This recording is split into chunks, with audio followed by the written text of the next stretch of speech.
Some films were harmed in the making of this podcast.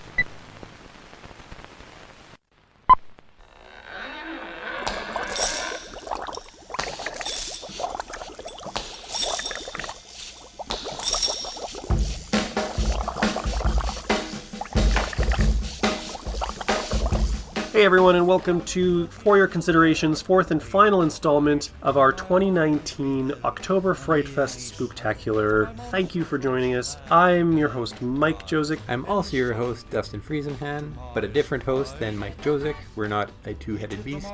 And for those of you that are familiar with the Spooktacular kind of format, what we're doing here, have been following for the last few weeks, welcome back. If you will forgive us a minute to explain to anybody who's just joining us what this whole thing is. For the Spooktaculars, we like to generally look at originals and remakes of famous horror series. We also did some Guillermo del Toro, but this year we are looking at Universal monsters, sort of where they started and where they've ended up. We've covered Dracula and Dracula Untold, we've covered The Wolfman and The Wolfman, and we've covered The Wolfman. One of them is actually two words, and one of them is like a single, so it's the Wolfman and the Wolfman. Now I know.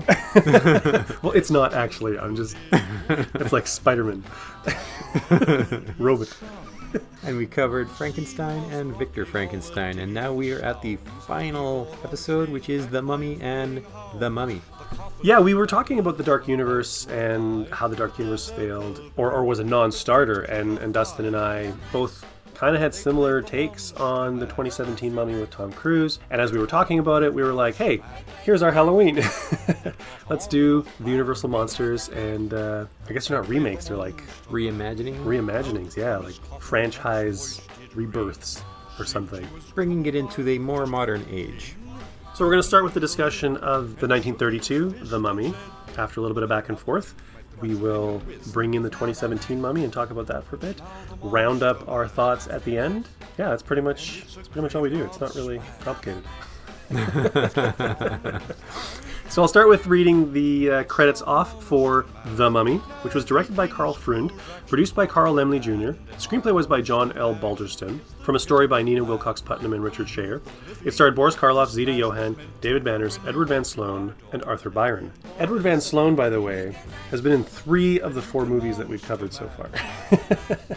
The only movie he is not in is The Wolfman. So he is the Charles Dance of the early I think Universal he is. ones? I think he is. He plays Van Helsing in Dracula. He plays Frankenstein's doctor friend who does the autopsy, or wants to do the autopsy on the monster and gets monsterized there.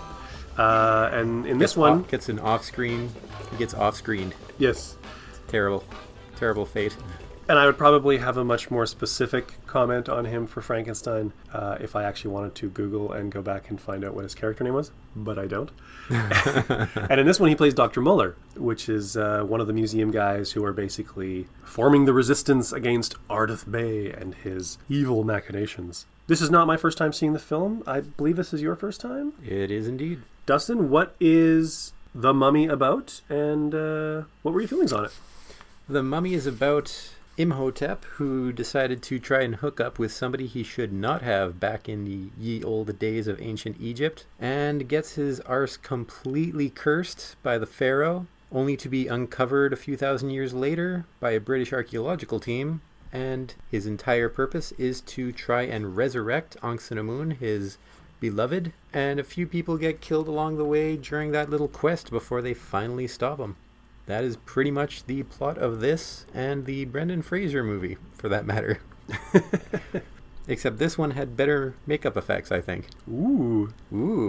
Well, if they didn't have those damn screaming jaws that went down to their nipples all the time. But we're not talking about the 99 Mummy. Yet. No, watching this, I remember you saying how bad it was in your recollection. So I was expecting it to be just dragging on and terrible compared to the other films, but actually I feel it was one of the better ones. Especially, I think Dracula was the worst one. This one, it was working for me up until a few issues, which existed within Dracula as well. They know that it's Ardith Bey, Boris Karloff, who's the mummy, and so knowing that it's Ardith Bey, they basically say, we're gonna get ya, or he's too powerful, so let's just, let him go for now. Eventually, they go on a big hunt for him around town, and it is only when Miss Grosvenor gets possessed, as she's wont to do, that they follow her, and are like, actually, they don't even follow her, do they? They're just like, wait, he's at the museum. They know where she's going, yeah. They know where she's going, but they didn't know where to find him. They knew that she'd go to Ardith Bay, but didn't know where he was until they had to follow her, which doesn't make much sense. Why not check the museum the first time? There was a lot of back and forth to the museum, to be honest. There is, and they can't find Ardith Bay for the life of them. The love interest who met her briefly at a cocktail party and decided that he was fervently in love. That was Frank Wemple. I love the names of these characters. He gets... Such a heroic name. Wemple. Yeah. Wemple speaks of strength and brutality. I'd fear anybody named Wemple, because you know that they have fighting experience, or at least experience getting beaten up in school. But he gets an ankh at some point that'll protect him, and he just takes it off for no good goddamn reason before being killed. He puts it on the doorknob to protect Helen. Which doesn't work, because you have to wear it. Well, it was supposed to keep Ardith Bay from, coming in and taking her from the room. It's kind of like putting a crucifix on the door. What he didn't realize was that Ardith Bay would just control open him. the door and leave. He would control him from afar, and he tore the amulet from the door, allowing the Nubian to come in and do things. And on top of that, when they were going to destroy the scroll initially earlier on, they know Ardith Bay knows they have the scroll. And he's like, I'm going to get you. Oh yeah, we're going to get you first. Let's all just walk away from each other, then go to our individual rooms. I'll set the thing on fire, and hopefully I don't get magicked or attacked at any point during this. You've just admitted that Ardith Bay, the mummy, is way too strong for you, and you can't take him. So what's to stop him from just meeting you at your place or following you and taking you out? He doesn't end up following you because he magics you to death, but why are you doing all this alone? You had a party. Why'd you split up before taking him out? That's ridiculous. It's insane. I thought you said you liked this movie. I like to start with the stuff I didn't like. But as I said, that was the latter half.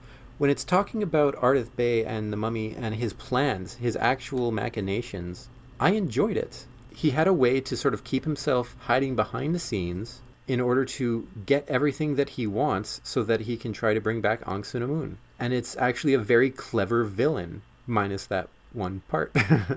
I was very surprised when I first saw this film because I actually hadn't seen it before seeing literally all the other mummies. It was one of the Universal monster movies that for some reason I had never seen. I had seen the mummy appear in Abbott and Costello movies, so I thought it was going to be a bandage-wrapped mummy trundling around. Yeah, basically being a monster. To be fair, he looks great with the bandages. When you do see him there's the image of him that they use for the poster where he's in the sarcophagus. Looks fantastic. The makeup, again. Just the subtle pox that he's got all over his face. It's great. It makes him look sort of otherworldly. For a 1932 film, that's great stuff.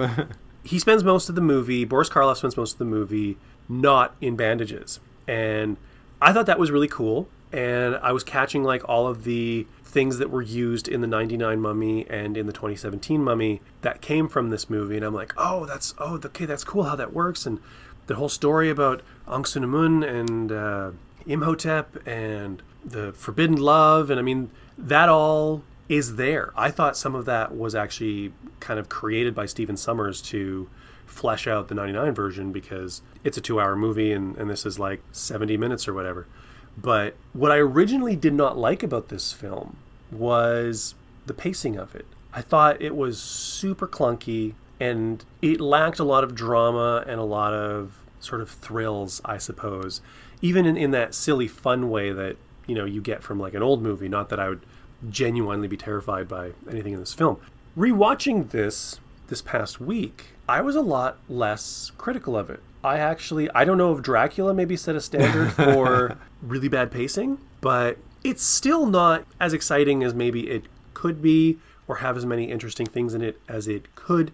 But you don't have just an exposition character explaining everything and talking down to you the whole time. No, and it actually tries to create a little scope. It actually tries to create a monster. We had Frankenstein, who was a tragic monster because he didn't ask to be created. Nobody was there to help him out. And he was just abused by Fritz. Yeah. Here you have a monster who is really... Just a I mean, undying romantic. He is kind of a dick because he's willing to kill people for his eternal love. But ultimately, he is like a tragically romantic character, which is something that was kind of an interesting thing to introduce. And The Mummy also wasn't based on any specific literary source like Bram Stoker's Dracula or Mary Shelley's Frankenstein. They actually wanted something. They couldn't find anything. They sort of found a close approximation and then just made up a bunch of stuff that they wanted to work in. So it's kind of like they're moving off into original territory. And one of the things, talking of the scope that you mentioned, they do some flashbacks later on that involve some costuming, that involve some different sets. One of the complaints you had with some of the other earlier films is that you're basically in a parlor and then in a different parlor and maybe out in front of a store for just go back and forth between those three places. Here you've got your crypt, you've got your parlor, you've got out in the desert in a tent, you got a couple parlors going on, of course, but you actually get some different areas, different things going on. I felt with the parlor thing, though, it kind of made sense that the home team would sort of make their base at their home and have their parlor, and that's where they would talk and do their stuff. It wasn't like all of the events of the film took place in that parlor where the villain would come necessarily, and that's like where the conflict was. In Dracula, we had Renfield there, we had Dracula there. I commended Frankenstein for adding some scope and actually having... They did. They had the town, they had the fair going on. So I guess we're just kind of shitting on Dracula again. And also, it should probably be noted that we did not do The Invisible Man. And The Invisible Man that would have been a whole lot of parlors. It also is a smaller movie. And it's been a while since I've seen it. I do remember liking it more than I liked The Mummy, though. It would have been interesting to revisit, but we couldn't find... Universal wasn't really doing anything with The Invisible Man until... We were debating Hollow Man a little bit. the very troubling Hollow Man. Or the Memoirs of an Invisible Man. John Carpenter with Chevy Chase, yeah. God, it's been a long time since I've seen that movie. It's not bad. Back to the point, though. But yeah, anyways, I mean, this is a thing. This is a format. It's a trope. It's a thing that they do in these films, partially because... budget concerns. They make them in 3 weeks. You know, there's probably not a lot of building going on. They reuse sets. And the previous 2 were based on stage plays. So... It's what you do. It's what you do. And it was something, by this point, I was like really familiar with it. And I think I was a little more lenient about it. But I also think they made better use of it. So they're clearly... As these movies are getting more successful and they're making more of them, like you could actually see how they're starting to expand and experiment and try more different things. One of the things that actually I really enjoyed about his reveal, which was very early, when the mummy came out of the coffin the first time and the person who saw him basically went stark raving mad and just burst out laughing, that was a great scene. I loved the crap out of that. And then you had... them believing in the curse, which is something that would have made a lot of sense given the curse of Tutankhamun, that sort of issue that came up. But one thing I did find problematic, as I do in a lot of these older films, is any notion that they have of romance. The funny thing is I enjoyed Dracula's romance kind of the best, because that was the only one where it was an established romance. Well, that and Frankenstein, I suppose. But the Wolfman had the problematic creeper romance, and here... Miss Grosvenor seems like she kind of has some mental issues going on. Well, I mean, she has this other being inside of her. Like, she is an incarnation of Angst-en-Amun. But even before that, she's acting very strange and possibly drinking too much when our hero is sort of trying to have his way with her. Oh, yeah, that's because of... this other personality emerging, and I think she's having difficulty balancing herself with who she's becoming. It's actually a performance that there was something really weird about Zita Johann. Her performance was good. But it was really good. And honestly, her character's motivations, and actions, I can get behind completely. There's a lot of interesting things going on there.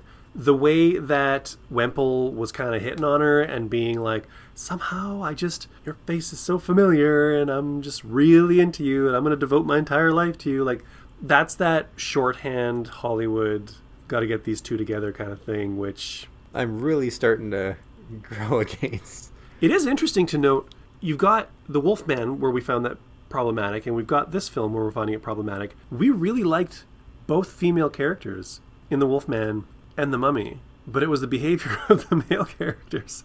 The way that they were just like, I'm just going to keep going until I get what I want, and you're going to find out you love me. The more you ignore me, the closer I get.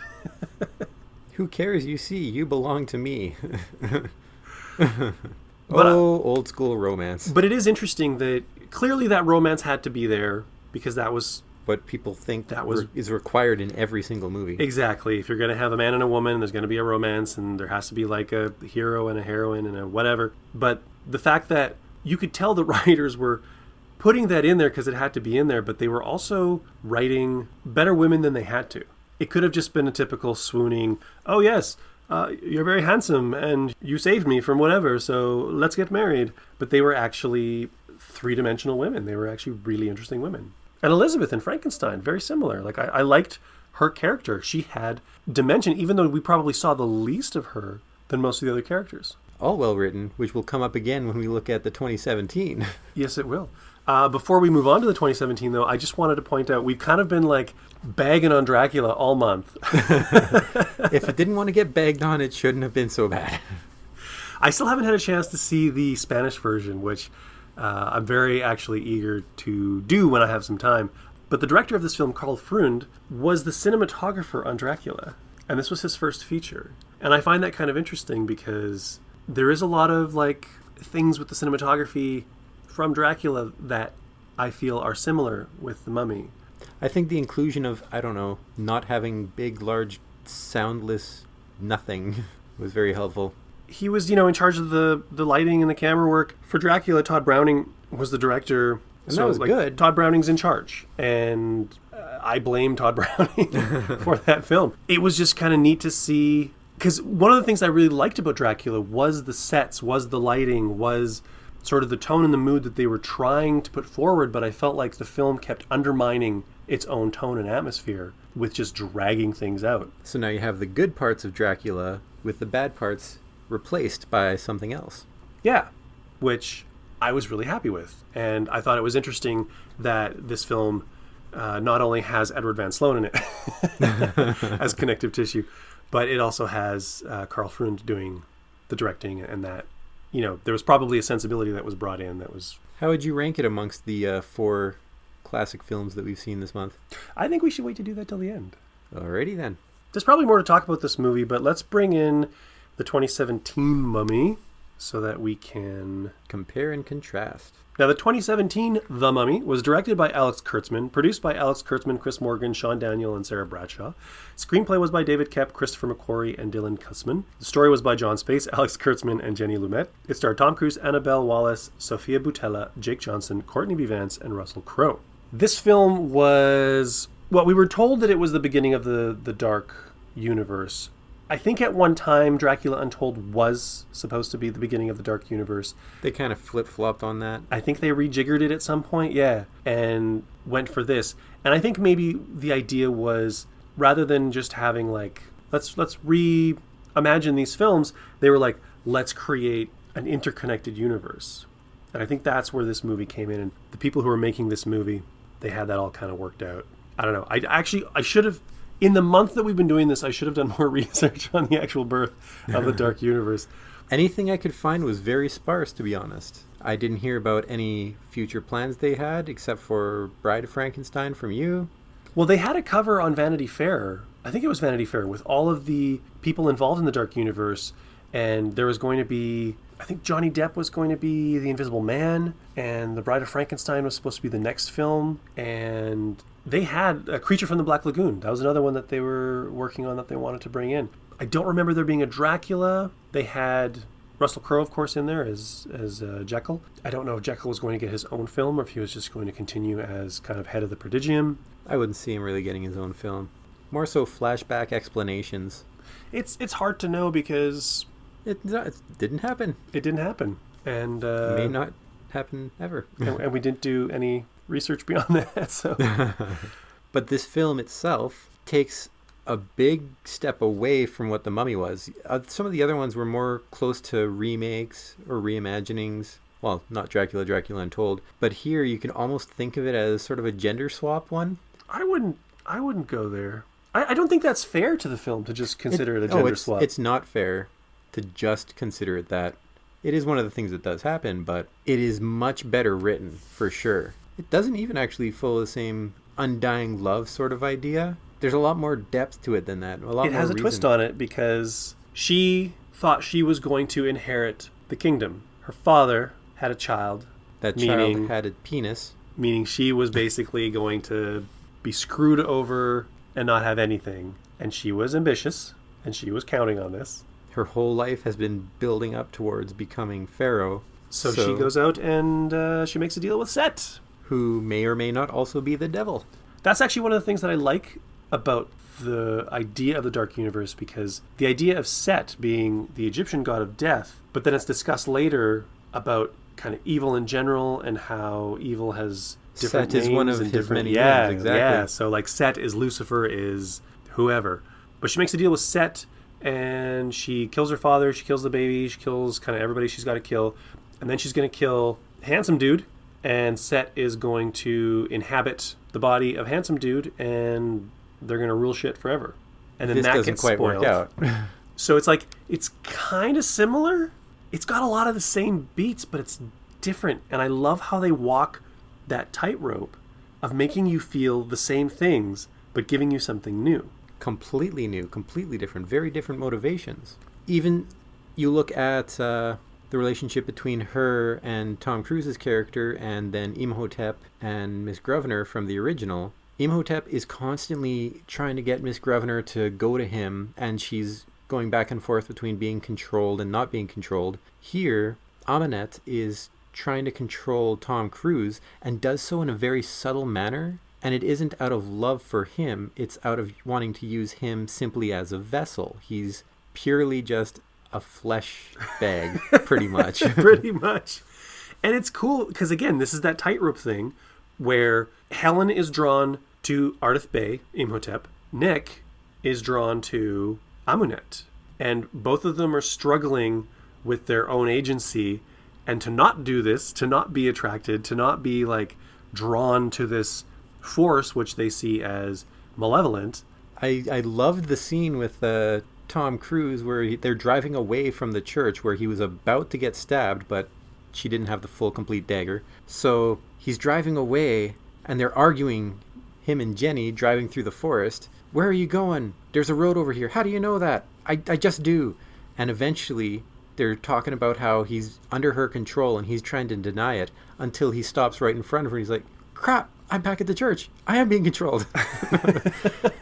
Like little things like that. You get the little witty lines, which are actually reminiscent to me of A, Indiana Jones, and B, the 99 Mummy with Brendan Fraser. This movie does a really good job of balancing that humor with action and adventure, some really great set pieces, and a little bit of horror. Like, this is a much darker film than the 99 version and the 32 version. It looks dark. It has a lot more stuff taking place at night and in catacombs, that's for sure. Yeah, and tonally, it's darker. Like, it's not just, ooh, bad thing and, have to defeat it. Like, there's a lot of questionable gray morality in this movie. I mean, our hero, air quote hero, is a thief and a bit of a cad. He is kind of thrown into this because he gets cursed. He's chosen because he's this kind of a cad who's a bit of a thief. The organization that's kind of behind everything, the Prodigium, is, they're kind of working for the benefit of the world, but they're not necessarily doing nice things. Like, they don't seem very heroic. Their plan is to let the sacrifice happen and then kill Tom Cruise when he becomes Set. And then your villain is somebody who you can also feel empathy for, even though she's very clearly the villain. She pretty much just wants what was rightfully hers. And except for the fact that, of course, back in the day, patriarchy. And it's interesting how it all kind of gets wrapped up at the end. Oh, yeah, and that's the other thing. Our hero is basically possessed by the devil by the end of the movie and is like, I'm not sure what I am anymore. I gotta go figure this out. Like, that's a dark ending. It's not really a happy ending. They beat the bad guy in the moment, which is Sofia Boutella, but it's not really a victory. It's a Pyrrhic victory. If you've ever played Diablo 1, you know that after taking the soul stone out of Prince Tristan, he stabs it in his own head, wanders around, is slowly possessed by Diablo, and becomes him again. It doesn't work out to embody the evil within you. You look at Dr. Jekyll and Mr. Hyde there. You see the duality of man shown in two different ways here. Nick is ostensibly your Han Solo of the film, the anti-hero, and he chooses, even though he does become possessed by Set, to be good nonetheless.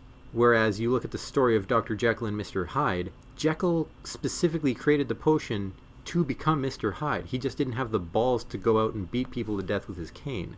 So if we're looking at Jekyll in this film, it makes me wonder, is he trying not to be Hyde, and is he setting up Prodigium sort of out of guilt? And when Hyde is talking about wanting nothing but pure chaos, I look at his plan to get Set into Nick. How are you so sure that you could actually kill the embodiment of pure evil once it possesses him? Would that not be risking creating all this chaos and violence?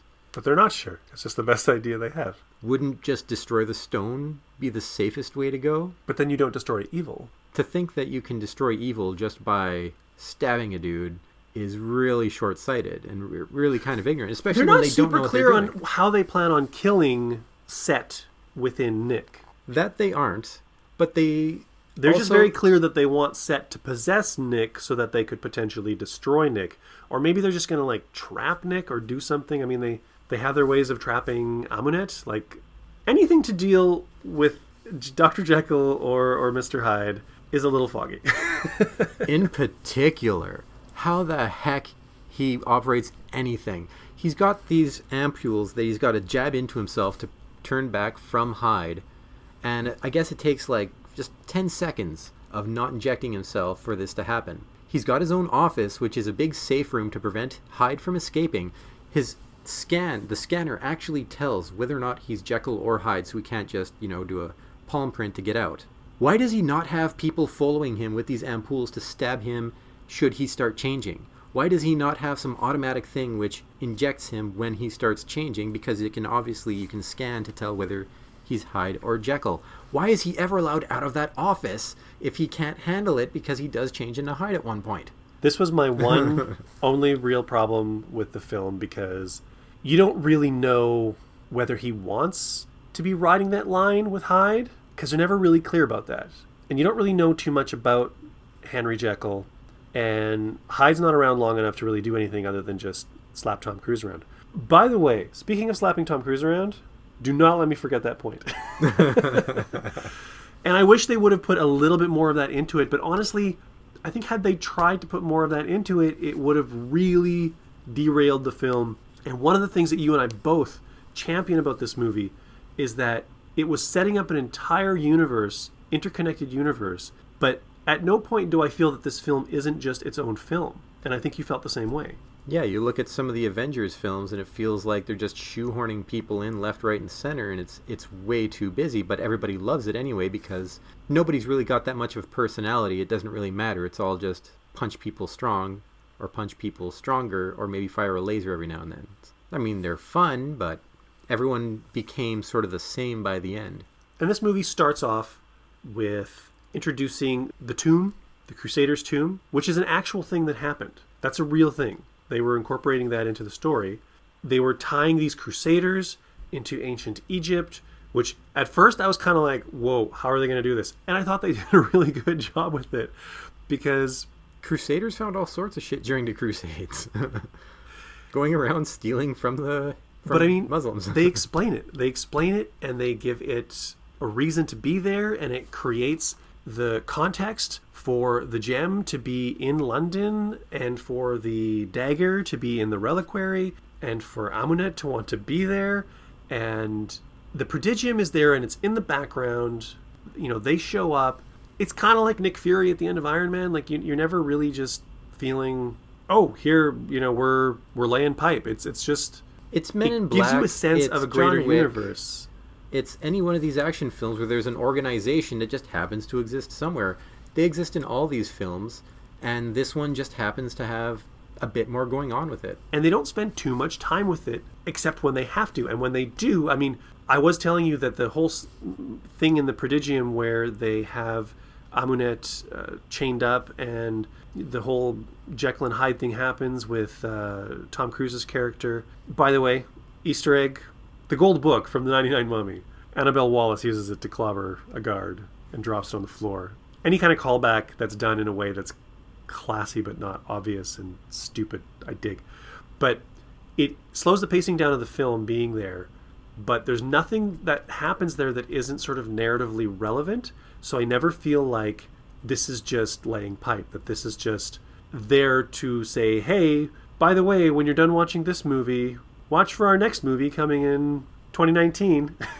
Even the whole Jekyll and Nick fight there, it's mostly to provide more temptation for Nick, who's supposed to be straddling this line between good and evil, much like you see with Hyde and Jekyll. And Hyde and Jekyll, it's done as black and white.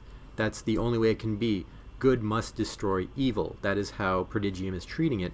Whereas Nick is more so like, no, I think we'll just walk that line. We're going to ride the gray a little bit. So I actually enjoyed how they used that duality of dualities to explore that. And all those moments where different parties are applying pressure to Nick, it's forming Nick's choices that ultimately lead to his orientation at the end as far as what he wants to do. And he chooses to basically sacrifice himself. And this is a guy who earlier in the film says that he gave someone the last parachute, not because he was being heroic, but because he thought there was another parachute. And here he is sacrificing himself, doing something he has no idea what the outcome of it is going to be, other than he is going to have the power to resurrect Jenny.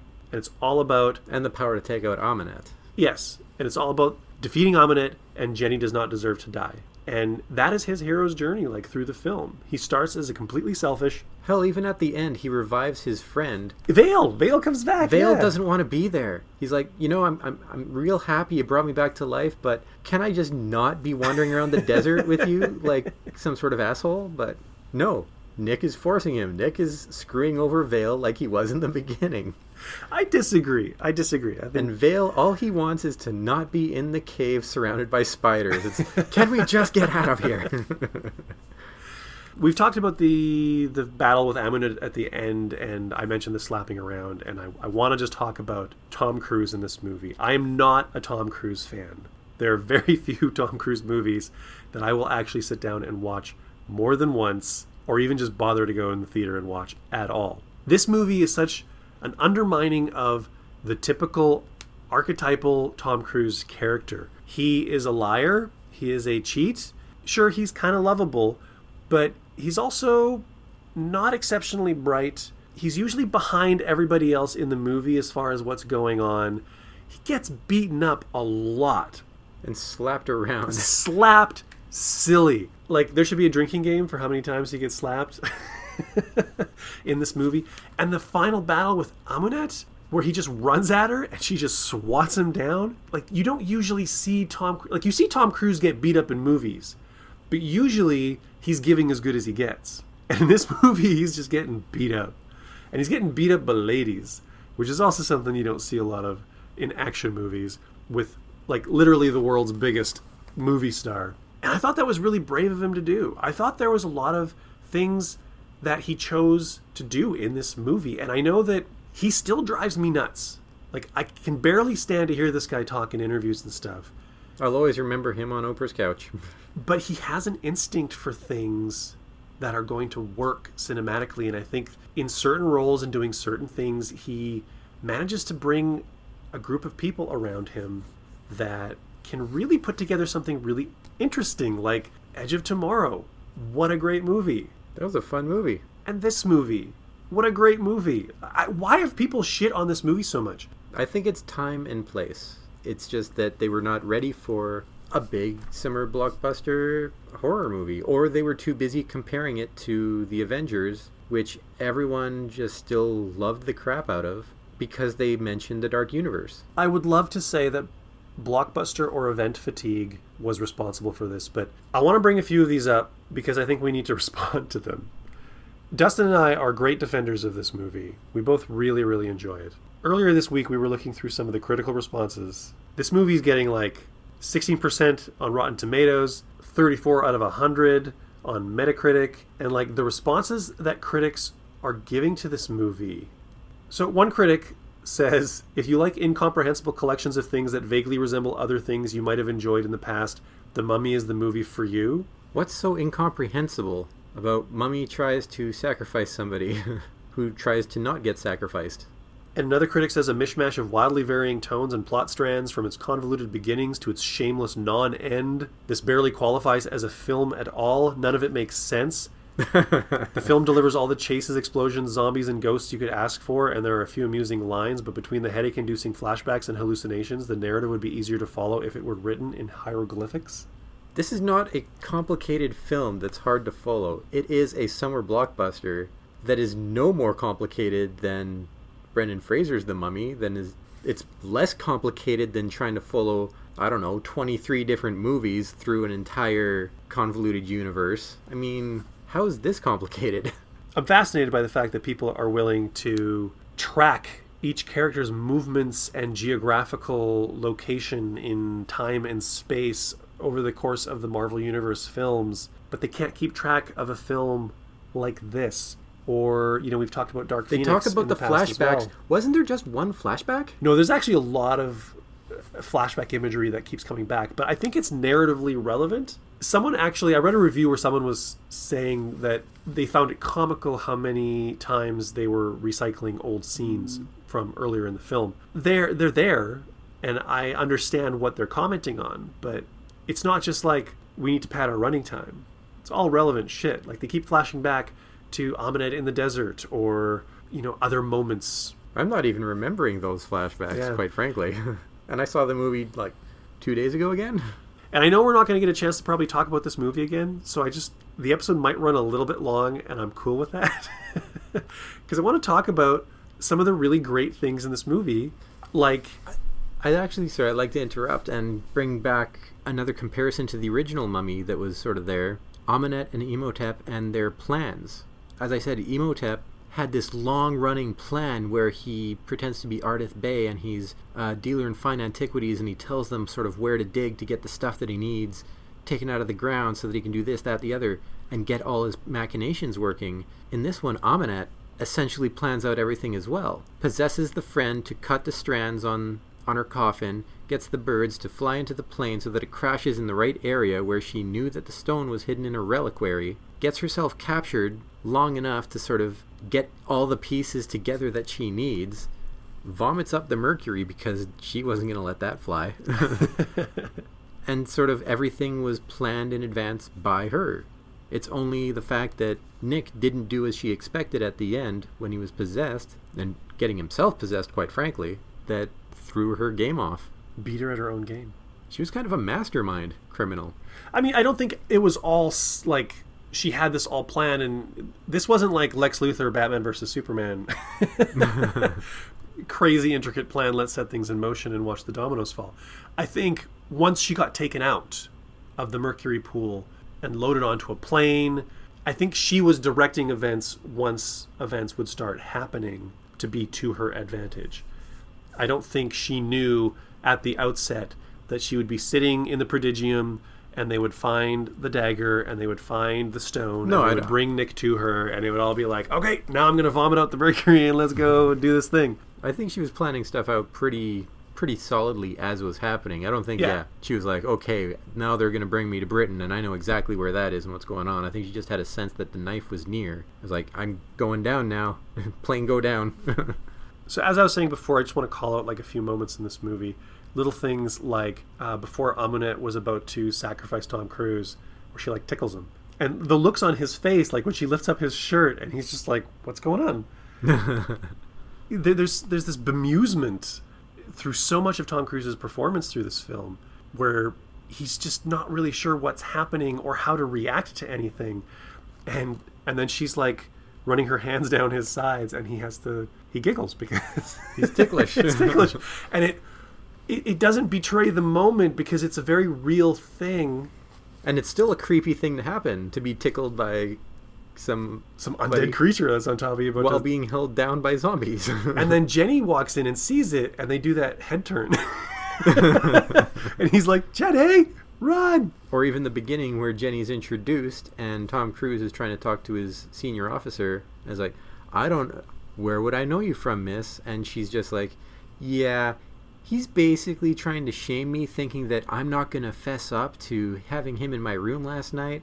And then turns that into the whole, he couldn't last, and then calling his manliness into question, and he does the whole counter thing. That was a little blah, but I like the fact that she's not putting up with slut-shaming. I had like 3 things that I wanted to bring up, and I can only remember the tickling now. This is a fun movie. This is a good movie.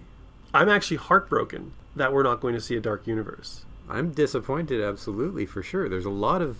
to be fair, I love my horror movies, I love my monster movies. And I like what they've been doing with a lot of these remakes, with a lot of these things. They're fun movies. They're not necessarily super great. They're not like big think pieces that are going to change your life. But it's better than Transformers. And we're getting the 7th one of that coming out in a year. I'd much rather see what they do with Creature from the Black Lagoon, The Invisible Man, Jekyll and Hyde, than to watch robots punch each other over Energon again. And there were like good people involved in those films. I'm puzzled. I talk to people online, I talk to people in person about a movie like this, about a movie like Dark Phoenix, where people just say the plots made no sense and nobody went to see them. Meanwhile, Aquaman has $1 billion. Meanwhile, Jesus, how much did freaking Endgame make? All the money ever. And I don't like Endgame. Endgame bored the shit out of me. I can see all the moving pieces, and I could see... It's like Avengers, the first Avengers movie. Kudos to Joss Whedon for making all of those moving parts work. High five. I still think it's a trash movie. This is a film... It's got emotion. It's got the humor, the action, the creepy... And the discussion, or like the themes of duality and good and evil, how all of these characters kind of like mix together and building this sort of universe without actually obviously doing so. It's got a lot of moving parts. I think it's really deftly done. I think it's extremely elegantly done, and this film was freaking robbed. Tomb Raider. Everybody hated Tomb Raider. Tomb Raider's like a great action adventure movie. I think I liked all the movies this past... You could almost look at the reviews. Look at the reviews. If everyone hates it, you'll love it. I probably would love it, yeah. We should go check out the next Medea movie then. And you've mentioned the connectivity between the 32 Mummy and this. It really honors that film and the Universal Monsters tradition. I think that's a great thing. And the concept behind the story, even just the undying love that they had in the Mummy, and whether or not it's sort of a tragic romance, it's not a bad story just in general. It's one of those sort of timeless tales. They keep the tragic romance. They just kind of change it up. Shift it around. Yeah. And then they add in duality of man, good and evil. They add in some stuff. So you asked me how I would rate The Mummy, where I would rate it among the 4. I think Frankenstein, and this is going to be tough. So let's start at the bottom with Dracula. Let's start at the bottom with Dracula. Next up, I think I'm going to go Wolfman, Mummy, Frankenstein. And I'd probably say Frankenstein, Wolfman, Mummy. Mummy being the better one. Frankenstein was just, it disappointed me so much with that second half. And it's usually the end of a film that people remember. That's the one reason I think that Sixth Sense was as popular as it was. Everyone forgot the beginning. Whereas for me, I remembered the beginning half of Frankenstein, which is why I was so disappointed with the end. That so much was lost from the original novel, and so many of the themes just aren't there and poorly explored. What I was most surprised with through this exploration of the Universal Monsters films was how not awesome. I have these memories from childhood of watching these movies, and they were so great, and they've taken on this iconic role in cinema and in horror, and there's still imagery that is so iconic and so powerful. But to sit down and actually watch these things, to actually spend the hour and 15 minutes, going through each of these movies, they're a little clunky, they're a little funny. Better in concept than in execution? I think so. And in memory. Sometimes you shouldn't go back and revisit the thing that you have treasured memories of. Frankenstein being a good example for you. But the thing is, I love those stories. Each of these stories I enjoy, and I enjoy watching the different takes, the remakes, the sequels, all the extra stuff they do with it. And I like these kinds of stories, these mythologies, effectively. I love seeing any sort of mythology taken in and redone and reshown. The stories are generally fairly timeless, and it's not something that you see every day. Perhaps if we were inundated with it, it would be a lot worse. But here you're getting, like once every 2-3 decades, you're getting a real good example of them, and it's all stories that we know and recognize. I will say that while I was disappointed with, I don't want to say the quality, but the effectiveness of these movies, looking at them now, various films rose or lowered in my appreciation of them through this process. The Mummy was one I did not like at all. I'm actually quite fond of it now. Dracula was one I thought I was going to dig. Do not like it at all. What I was not surprised by at all was with the new films. They're all fairly standard action blockbusters. They all have a lot of similar tropes. I actually was hoping that they would change my mind on some of them, like The Wolfman. I can't not say The Wolfman now. And I was hoping Dracula Untold would be something that really swept me away. I was hoping that Victor Frankenstein would surprise me, and I knew that The Mummy was going to be a movie that I loved. So nothing surprised me with this. I always kind of hope for a bit better with the modern day retellings. There's so many more things that we have going on, but it seems like they just played it very safe with the summer blockbuster sort of mentality going on here. A lot of things don't like taking these big risks, especially if you're trying to restart a franchise. I know when it comes to slashers, they're usually treated as just gold mines. Here's a cheap movie we can make that we know is going to get a bunch of people in and make a bunch of money off of it. There's a new Grudge coming out. That's why you've got 13 Friday the 13th movies, or however many, and then Nightmare on Elm Street, Halloween, just all these different films. They're usually cheap and fast to get out and make a lot of money because they're just fun. Whether they're good or not. And I don't know if people are expecting them to be sort of think pieces or whatnot, but a good slasher movie isn't a think piece. It's usually just a dumb movie. It's just an amusement park ride. Exactly. And these are decent little amusement park rides that are better than your average slasher movie. I kind of wonder if the 2017 Mummy maybe was too untraditional. That people were hoping for a bit more. Or 99. Maybe weren't expecting it to go so dark. Or why would so many millions of people go to see the last two Mission Impossible movies and the frickin' Jack Reacher movies and not go see this? What is it about Brendan Fraser that made the 99 Mummies so popular and made them all make money? Even the Scorpion King, which a lot of people had issue with. But this one seems to just wither away and die. Those Brendan Fraser, the Stephen Sommers Mummy movies are fun. They are fun. I dig The Mummy Returns because it is literally just an amusement park ride. And the first Mummy is kind of cool. It's a good remake of the original 32 Mummy. And Rachel Weisz is great. And John Hannah is great. And Brendan Fraser is surprisingly great as an action hero. We hadn't really seen Brendan Fraser do something like this until this movie. But what does it have that this Mummy does not? That gets it the sequels? Maybe event fatigue is the reason, because when the 99 Mummy came out, people were waiting for The Phantom Menace. They wanted a blockbuster. They wanted something with special effects. They wanted a fun adventure movie. I remember people saying, it's not that good, but it's fun. And people spent a shit ton of money on it. It's a popcorn movie. And then Phantom Menace came out and records were blown and everyone hated it. Childhoods were raped, and I don't actually feel that way. Because it's and I hate that phrasing. It's an absurd thing to say on multiple levels. But it's what people were saying, which is why I'm quoting it. Nothing anyone does now can change your memories of the past. Stop saying it. But this movie came out surrounded.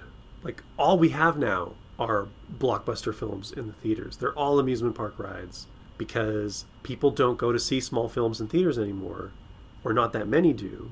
In order to keep the theater chains going, you need to have these event movies. You need to create, I rag on Marvel a lot, but without Marvel movies, we would have less theater chains. 100%. If there wasn't this $1 trillion franchise that's just putting people in seats. We just ragged on the Transformers movies. They've all made back millions, hundreds of millions. And that's something that I don't mind. But when you're throwing the baby out with the bathwater, like when the good blockbusters somehow get missed over for like shitty blockbusters, like I don't get that. I don't get why the cream isn't rising to the top. It's this weird lowest common denominator thing going on. Unless it's just these are the things that were popular in the 80s. So it's just time and place. They hit the wrong nostalgia. And you can't say it was marketing, because this movie got marketed up the ass. Like, people were aware of this movie. But I think people were shitting on this movie before it even came out. And that you see plenty of. Though people shitting on Captain Marvel before it came out didn't stop it. No. Anyways, we could rant probably for a long time about we already have. We have. Let's start wrapping it up. We talked about our feelings about the original Universals. We talked about the feelings about the remakes or reimaginings. Do we want to wrap everything up with a bow, or you think we're pretty much done there? I think we're pretty much done there. As I said before, I think that the stories are generally fairly timeless, and I'd like to see more of these remakes, more reimaginings, more use of these creatures, even if just to throw some variety into the movie world. Yeah, even if the Dark Universe is dead, as we know it is, like, please, Universal, make more movies with these creatures, with these monsters. Like, doesn't matter if it's an interconnected universe. Just, I mean, we already had a recent similar Creature of the Black Lagoon with The Shape of Water, and that won awards. Yeah, like, we were forced to... I don't want to discredit quality work being done by other people, because sometimes the off-brand stuff is even better, but you've got a brand, and people are going to the off-brand stuff and getting better than what you're getting from the brand. So, like, just give us something cool. It doesn't even have to be a blockbuster, just do it well. If you're worried about your bottom line, just don't make it a $300 million film, make it with 50. Have good writers, and then get lesser-known actors. You don't have to pay $200 million to each of them. So with that, we pretty much bring to a close... Pretty much. What do I mean, pretty much? That, we absolutely bring to a close our 2019 October Fright Fest Spooktacular. We hope you guys have enjoyed our conversations over the last 4 weeks over these films. We would love to hear what you guys think, especially about something like The Mummy, because there's a very small group of people out there who actually do dig this 2017 Mummy, and we want to hear from you. If you're like one of those people, we want to know what you like about it, why you like it. Any of these movies, actually, we want to know what you like, why you like it. Originals and remakes in general. If you have any ideas for next year's October Fright Fest Spooktacular. We're always fishing for new ideas for October. And that you can tell us either on our Facebook, our Instagram, our YouTube, what is it called? Comments. Comment section. Sometimes you just do it so much that you can't do it anymore. So yeah, hit up our social media. We're FYC Show or For Your Consideration, Facebook, all that stuff. Like, share, follow, subscribe to all of the channels, all of the pages. Boost those fake numbers, because that's how the economy works these days. If you're streaming or downloading the show off of iTunes, rate and review while you're there. 5-star review, always perfect, but we're not greedy. I like truth more so. Rate us how you feel. What else is there? There's the blog, fycshow.wordpress.com. There's the Patreon, which is patreon.com/fycshow if you want to support the show a little more robustly. Check out the reward levels there. Helps us keep the lights on, helps us develop more and better content. Yeah, that's pretty much it. I think we could just let you guys know that next week we're going back to our regular format of classic films, the 2012 Sight and Sound list, and it's my pick because last pick was Dustin's when he did Blair Witch Project. I'm going to pick a movie that I've wanted to complete. I've seen like half of it. I've wanted to complete this movie for a long time. I've recently just purchased the Criterion edition of it, found it in a bargain bin for like $2. I'm so happy. So we're going to take a dive on it. We're going to watch Wong Kar-wai's 2000 film, In the Mood for Love. I have no idea what the heck that is. I think it'll make for an interesting conversation. We haven't talked about a foreign film. No, we have talked about a foreign film. Lane. That was just like a few episodes ago. What am I talking about? We haven't talked about a Chinese or Japanese film in a while. We've been sticking around Europe. We've been a little too ethnocentric. Let's get a little further east. So that should be fun. And yeah, Dustin, is there anything you need to say before we Happy Halloween, everybody. Happy Halloween, everybody. Stay safe. Get lots of candy. Watch lots of movies. Come back next week. If you're not stuck in a diabetic coma. I've been your host, Dustin Friesnat. I've been your host, Mike Jezek. Thanks for listening. You guys take care. We'll see you next time on For Consideration. Take care. Ciao.